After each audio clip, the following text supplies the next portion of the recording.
Good morning, and welcome to this week's roundup of the news that matters in Australia. This week we saw the great news that Liberal Senator Jacinta Price is reportedly being tapped to replace Andrew Leeser as Shadow Minister for Indigenous Australians after the party's commitment to a no campaign on the Voice to Parliament initiative.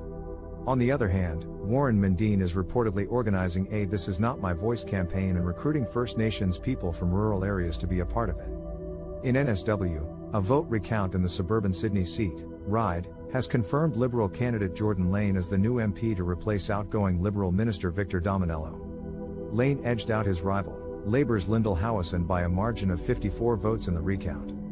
This means that the Liberal National Coalition now holds 36 seats in the lower house, while Labor still holds 45 with 2 crossbench MPs to pass legislation. Also this week, Labor Premier Chris Minns of NSW welcomed his historic gender-balanced cabinet of 11 male and 11 female ministers.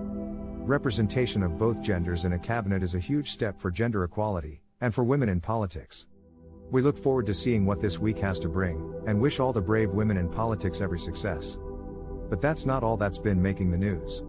Over in Perth, the fight over the Row 8 extension of the freeway has been reignited. Supporters of the development are holding a march this Wednesday, with the WA Environment Minister Stephen Dawson and WA Greens MLC Alison Zayman to attend.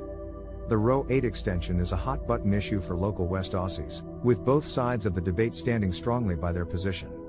It'll be interesting to see how this plays out in the coming weeks. In technology news, the Apple iPhone is set to release a low-cost version of its popular product later this year. This model will reportedly come with a smaller 5.4-inch display and less expensive materials, with the goal of drawing in more customers from the mid-market. With the recent cooling of the smartphone market, this could be a smart move on Apple's part. Closer to home, a big issue here on the East Coast is the proposed redevelopment of the Sydney Fish Market, one of the oldest and most iconic sites in the harbour. The new development, dubbed the Fishtropolis, intends to turn the area into a tourist hotspot with a new-look boardwalk and upgraded eateries.